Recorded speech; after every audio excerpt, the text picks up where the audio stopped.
Κυρίες και κύριοι, καλησπέρα σας. Είμαι ο Στρατής Ραζέλος Κουλτουριάρης και παρακολουθείτε το κεντρικό δελτίο ειδήσεων του The Hoogie Show. Αν το όνομά μου σας είναι ανίκιο, βεβαιωθείτε ότι ενημερώνεστε από τα σωστά μέσα ενημέρωσης και όχι από τίποτες ξυπασμένες τσοκαρίες σε μεγαλοκάναλα πανελλαδικής εμβέλειας. Δεν έχω τίποτα με τις λαϊκούρες, αλλά ξέβρετε τώρα, εμείς εδώ στη δική μας καναλάρα, που φυσικά εκπέμπει μόνο εκ κολονακίου, νιώθουμε μια φοβερή απέχθεια για τα σημερινά ελληνικά μέσα, καθώς μυρίζουν συστημίλα. Αυτή λοιπόν τη συστημίλα εμείς την καταπολεμάμε με ειλικρίνεια, δημιουργικότητα, αλλά και με ολίγα λευκά τριαντάφυλλα από τους κρεμαστούς κήπους της έπαυλής μου. Έτσι, κάθε Σάββατο βλέπετε το νέο επεισόδιο αυτής της εκπομπάρας, το οποίο είναι προϊόν της εύστροφης προσωπικότητάς μου. Η συνταγή του προϊόντος δεν είναι μυστική, τη μοιράζουμε μαζί σας, ώστε ο απλός λαουτζίκος να μπορέσει να εντρυφήσει στα ήθη και τις ιδέες της άρχουσας αστικής τάξης. Αναμειγνύουμε λοιπόν 1/4 από το Λούμπεν ρητό άλλα ντάλα τα μεγάλα της Παρασκευής στο γάλα και 3/4 καυστικής δόσης αριστοκρατίας Λιμοκοντόρου. Ανακατεύουμε καλά και με ζύμωση μιας εβδομάδας το επεισόδιο είναι έτοιμο. Το σημερινό εξάλλου ψηφίστηκε από εσάς και δεν είναι άλλο από το προσωπικό μου top 15 από τις φετινές συμμετοχές της Eurovision 2024.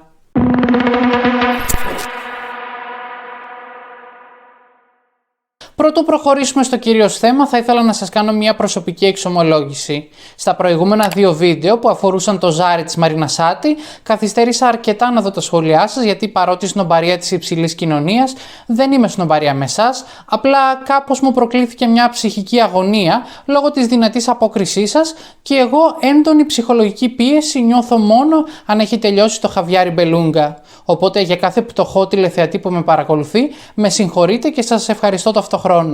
Μετά τις λαϊκές εξομολογήσεις και επειδή απέκλεινα ήδη αρκετά από το savoir vivre μου, πάμε να δούμε το προσωπικό μου top 15 για την Eurovision 2024, καθώς το δελτίο μας ξεκινάει αμέσως τώρα.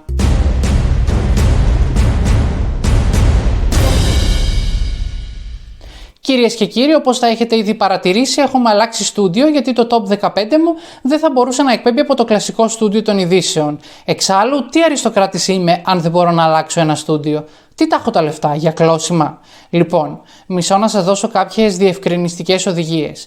Αρχικά, το top 15 μου αφορά προσωπική επιλογή και δεν είναι σχετιζόμενη με τα στοιχήματα.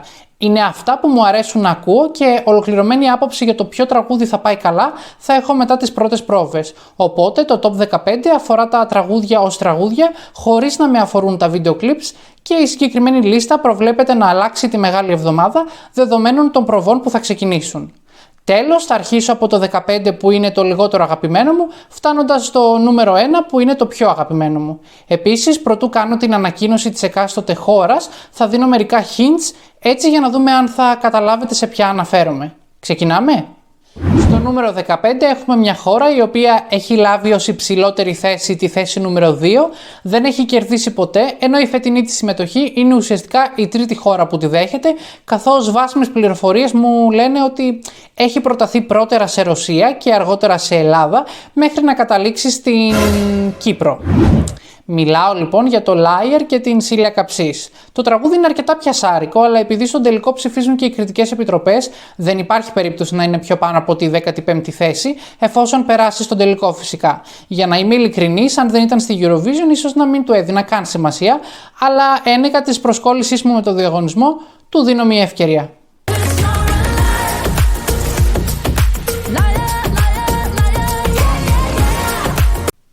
Λοιπόν, στο νούμερο 14 έχουμε μια χώρα που για κάποιο λόγο και πέρυσι και φέτος μου δίνει την εντύπωση ότι τα τραγούδια που στέλνει είναι εμπνευσμένα ή ακόμη και κατασκευασμένα για σειρές της HBO και του Netflix. Πέρυσι σαν soundtrack για την Καλύση Θιελογέννητη από το Game of Thrones και φέτος σαν soundtrack για Κέλτες στο Outlander. Μιλάω για την Νορβηγία. Το τραγούδι είναι κάπως μυσταγωγικό, μου αρέσει πολύ όλο αυτό το μεσαιωνικό στυλ, κάπως απόκοσμο και witchy vibe και γι' αυτό βρίσκεται στη θέση 14. Δεν ξέρω αν θα πάει καλά, όμως είναι μοναδικό φέτος στο είδος του.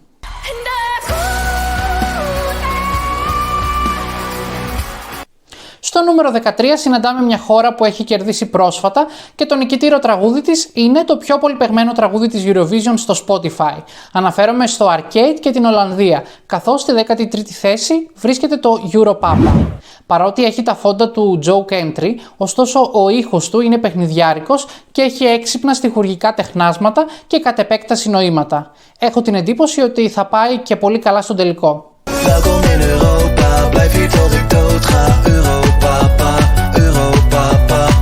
Στη θέση νούμερο 12 έχουμε μια χώρα που έκανε πρόπερση μια συμμετοχή super καυτή. Πολλοί είπαν ότι ήρθε μάλιστα να ολοκληρώσει αυτό που ξεκίνησε η Ελένη Φουρέιρα, αλλά εν τέλει τα πήγε λίγο χειρότερα καθώς ήρθε τρίτη. Μιλάω για τη Chanel και την Ισπανία. Οπότε στη θέση νούμερο 12 έχουμε το Thora με τους Nebulosa, το οποίο είναι μια ηλεκτροπόπ συμμετοχή με queer αισθητική που σπάει και τα ηλικιακά στεγανά.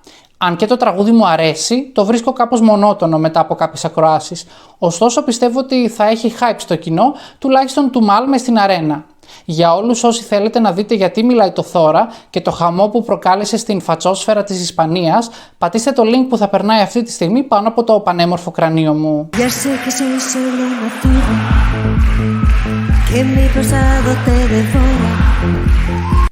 Στη θέση νούμερο 11 έχουμε μια χώρα που έχει κερδίσει 3 φορές μέχρι στιγμής. Η πρώτη της νίκη μάλιστα ήταν και smash hit στην Ελλάδα, ενώ δεν έχει αποκλειστεί ποτέ από τον τελικό. Αναφέρομαι στην Ουκρανία και στη φετινή συμμετοχή Τερέζα εν Μαρία ή Μάμα Τερέζα. Το τραγούδι είναι κολλητικό και έχει μια νοσταλγία, ωστόσο δυσκολεύομαι να ακολουθήσω στο rap σημείο και είναι και ο λόγος που το βγάζω από τη δεκάδα μου. Ακούω το ρεφρέν, κολλάω κατευθείαν, αλλά δεν μπορώ να συνεχίσω στο rap κομμάτι. Δεν πιστεύω ότι έχει πιθανότητες νίκης, αλλά είναι μια ωραία συμμετοχή.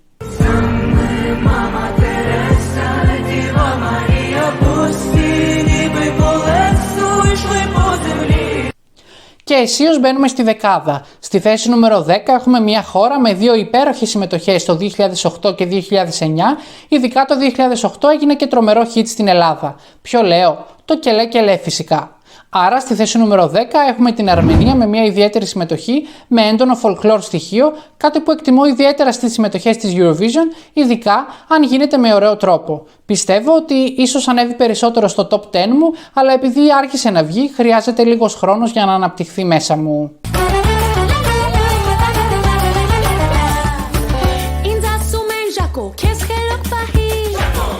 Στη θέση 9 έχουμε μια χώρα που ειδικά το 2016 αδικήθηκε ιδιαίτερα, ενώ έχει δυσκολευτεί να περάσει τον τελικό αρκετές χρονιές.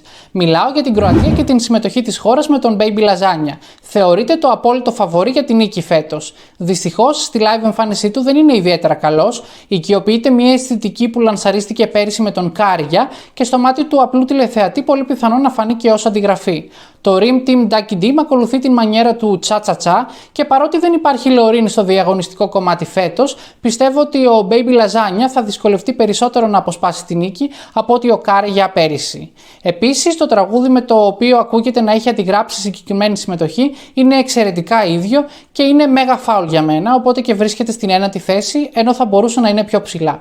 Προσωπικά και παρότι ήθελα πέρυσι να κερδίσει η Λορίν, θεωρώ ότι το τσα-τσα-τσα είναι κλάσης ανώτερο από το Rim Team Ducky Dim.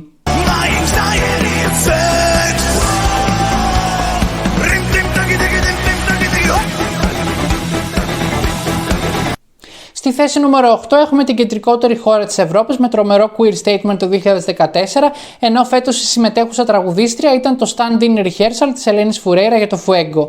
Μιλάω για την Αυστρία και την Καλίν. Το rave anthem της Καλίν είναι ένα κομψοτέχνημα ραψίματος τραγουδιών του 90 με λίγη Μαντόνα, που για κάποιο λόγο όμως μου θυμίζει και λίγο το καλλιτεχνικό ντουέτο Φίβος Βανδύ. Είναι κολλητικό και πιστεύω ότι θα γίνει χαμός στην αρένα, αλλά δεν είμαι σίγουρος αν θα μπορεί να αποδοθεί με το σκεπτικό των clubs και της αισθητικής του 90. Στη θέση νούμερο 7 είναι η χώρα που κάπως παρεξηγείται κάθε χρόνο από τους Eurofans γιατί πλασάρεται συνεχώς στη δεκάδα μερικές φορές χωρίς να το αξίζει. Μιλάω για τη Σουηδία. Φέτος στέλνουν τα δίδυμα Νορβηγάκια, Μάρκουσεν Μαρτίνους και το τραγούδι τους φυσικά δεν μπορεί να συγκριθεί με το περσινό νικητήριο τραγούδι της Λορίν, δεδομένης και της φιλοξενίας του διαγωνισμού φέτος στη Σουηδία. Το Unforgettable είναι ένα καθαρό pop τραγούδι που ο ηλεκτρονικός του ήχος το κάνει έτοιμο soundtrack για την τηλενοβέλα του Netflix Elite. Δυσκολεύομαι να το δω στην τελική δεκάδα, αλλά σαν ήχος είναι πολύ κοντά στα δικά μου ακούσματα, γι' αυτό και βρίσκεται στη θέση νούμερο 7.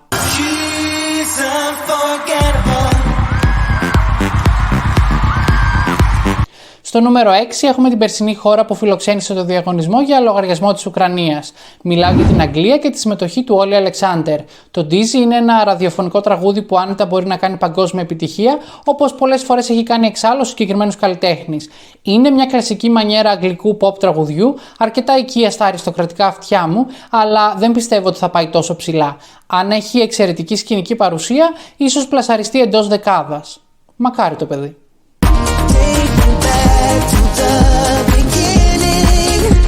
Μπαίνουμε πεντάδα χωρίς ερωτήσεις τώρα. Στη νούμερο 5 θέση έχουμε το Αζερμπαϊτζάν.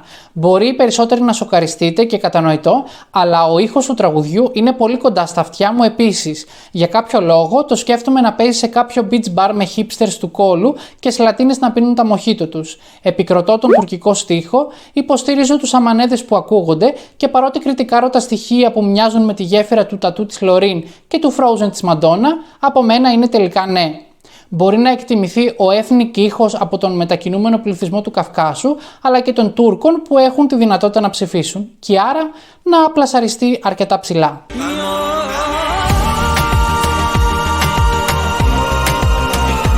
Τα επόμενα 4 τραγούδια για μένα είναι και τα μόνα που μπορώ να σκεφτώ ως νικητήρια. Στην 4η θέση έχουμε την νικήτρια του φετινού Σαν Ρέμο, Αντζελίνα Μάγκο, με το τραγούδι της Λανόια. Το υπέροχο τραγούδι της αναλύει ένα πρωτόγνωρο φιλοσοφικό θέμα για το οποίο έχω αφιερώσει ένα ολόκληρο βίντεο στο κανάλι μου. Βρείτε το τώρα καθώς πετάγεται πάνω από το κεφάλι μου το link. Η Ιταλία έχει δυνατότητες να κερδίσει ξανά μετά από την νίκη των Måneskin, εφόσον η σκηνική παρουσία της Αντζελίνα είναι αντάξια του τραγουδιού της.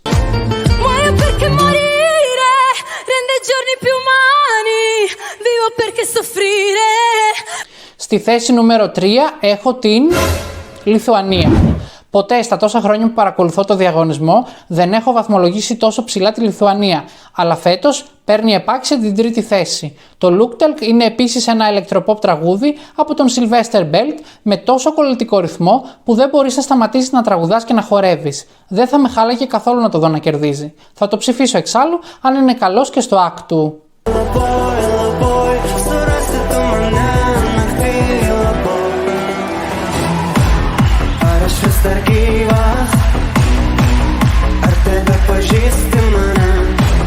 Στη θέση νούμερο 2 έχω την Ελλάδα με το Ζάρι της Μαρίνα Σάτι. Κατ' εμέ είναι ένα από τα καλύτερα τραγούδια που έχουμε στείλει την τελευταία 20 ετία. Είναι τόσο μη αναμενόμενο, ανατρεπτικό, κολλητικό και σύγχρονο, με μια τραγουδίστρια με εξαιρετική φωνή που στο σύνολό του είναι μια μοναδική συμμετοχή και σε σχέση με τα υπόλοιπα 36 τραγούδια θα εντυπωθεί εύκολα στη μνήμη του κοινού. Η Μαρίνα Σάτι μπορεί να είναι η δεύτερη τραγουδίστρια που θα φέρει το βραβείο της Eurovision πίσω στην Ελλάδα.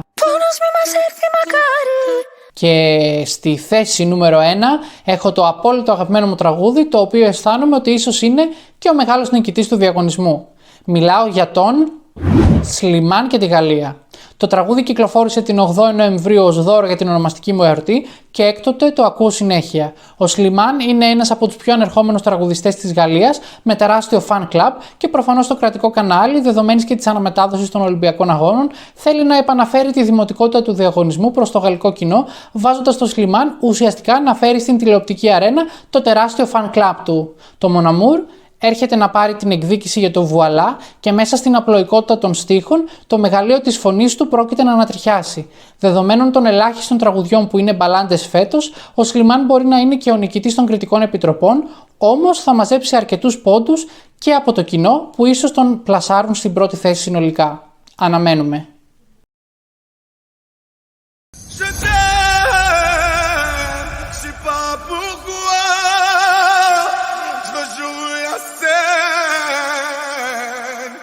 C'est toujours la même fin qui recommence, tu n'entends pas ma peine. On en fait quoi? Κυρίες και κύριοι, ελπίζω να μείνατε μέχρι αυτό το σημείο. Το top 15 μου πριν τις πρόβες δομείται κάπως έτσι και ελπίζω να βρήκατε κάποια κοινά τραγούδια σε σύγκριση με το δικό σας. Θα ήθελα να μου γράψετε και εσείς στα σχόλια ποιο είναι το δικό σας top 3 και αναμένω να σας διαβάσω. Αν σας άρεσε αυτό το βίντεο, γραφτείτε στο κανάλι μου, πατήστε το καμπανάκι για να σας έρχονται ειδοποιήσεις, ενώ δώστε ένα thumbs up για να με υποστηρίξετε. Όλα τα στοιχεία επικοινωνίας μου βρίσκονται κάτω στο κουτί περιγραφής, ενώ αν θέλετε να ακούσετε την εκπομπή ως podcast, βρείτε με στο Spotify πληκτρολογώντας τον τίτλο της εκπομπής The Hoogie Show. Αγαπημένε Λαουτζίκο, την επόμενη Τετάρτη σας έχω βίντεο έκπληξη, ενώ το επόμενο Σάββατο επιστρέφω στο παλιό μου στούντιο και ελπίζω να σας βρω εκεί. Από το The Hooge Show για τη δυστοπική Ελλάδα, Στρατής Ραζέλος Κουλτουριάρης. Κι άσε ό,τι θέλει να μας φέρει μετά. Αδειός.